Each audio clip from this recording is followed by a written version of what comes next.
त्यहाँ पनि कौशिकी आमा हाम्रै देशमा हुनुहुन्छ। यही हुनुहुन्छ नि सबै होइन?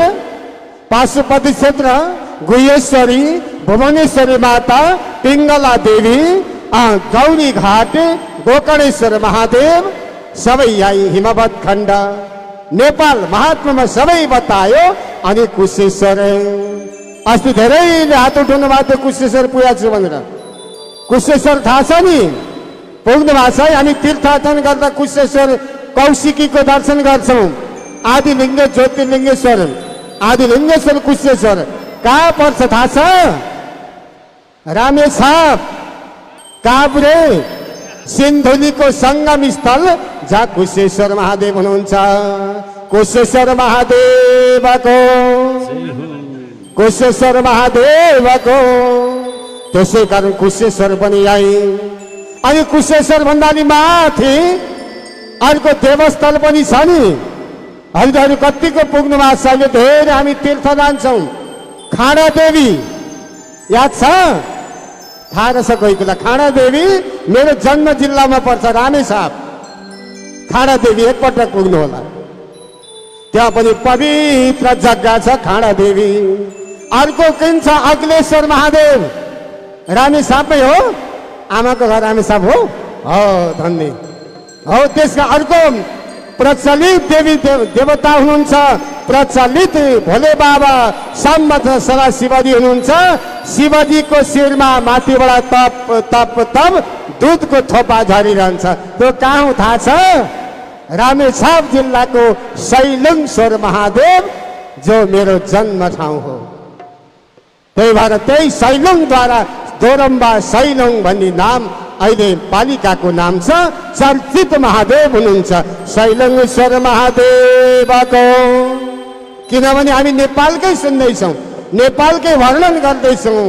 हामीले नेपालमा हाम्रो के पर्यटन प्रवर्धनलाई बढाउनु पर्छ। हामीले नेपालको तीर्थहरूको महिमाहरू विश्वमा उजागर गर्नुपर्छ। नेपालमा यस्तो यस्तो मठ मन्दिर छ, यस्ता यस्ता ती नदीहरू छन्, देवालयहरू छन्। हरिहर क्षेत्र हाम्रै नेपालमा छ। भक्त सज्जन त्यहाँ पछि गइकन बराक क्षेत्र मैले अस्ति बताएँ हाम्रै नेपालमा छ। कोका कौशिकी हुनुहुन्छ। त्यही कौशिकीको जलले समीक ऋषिका पुत्र श्रृङ्गीले परीक्षितलाई साथ दिनुभएको हो। माताजीको मुखारविन्दबाट भागवत त सुन्नुभयो होइन? समीक ऋषि तपस्या गरिरहनु भएको थियो। अनि त्यहाँ पछि गइकन राजा परीक्षितलाई साप पर्नुको कारण के हो? राजा परीक्षित अब के गर्नुभयो? हातमा धनु लिएर अब राजन शिकार खेल्नको लागि बाटो लाग्नुभयो। जाँदा जाँदा जाँदा राजा सुनको श्रीपै धारण गरेका थिए। त्यहाँबाट अन्याय अत्याचार पूर्वक आर्जन गरेको सुनमा कलिवश भक्त सज्जन। अनि विनाश हुने बेला दशा लाग्छ कि लाग्दैन? आपस आपसमा द्वन्द्व हुन्छ।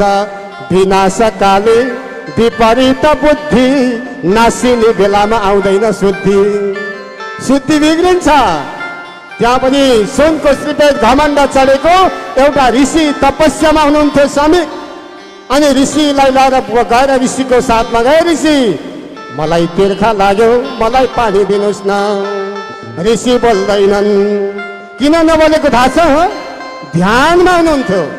त्यही भएर कसैको ध्यान भङ्ग गर्नु हुँदैन, निद्रा भङ्ग गर्नु हुँदैन।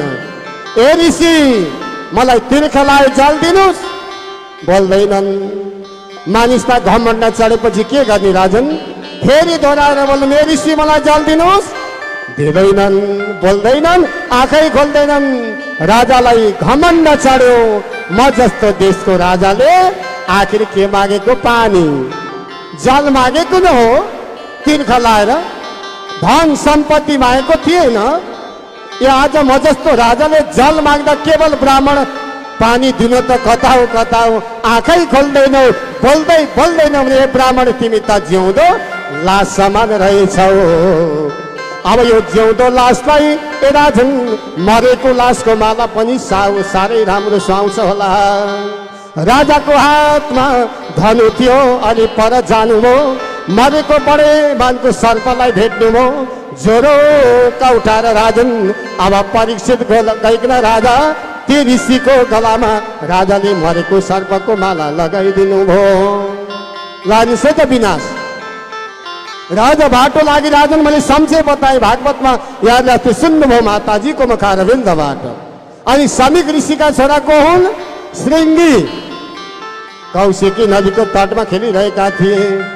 खबर पुग्यो आज मेरो पिताजीको गलामा मरेको सर्पको माला। ए राजन मन आत्तियो अनि भन्न लागे कुन चाहिँ दुष्टले आज मेरो बुवालाई दुःख दिएछ।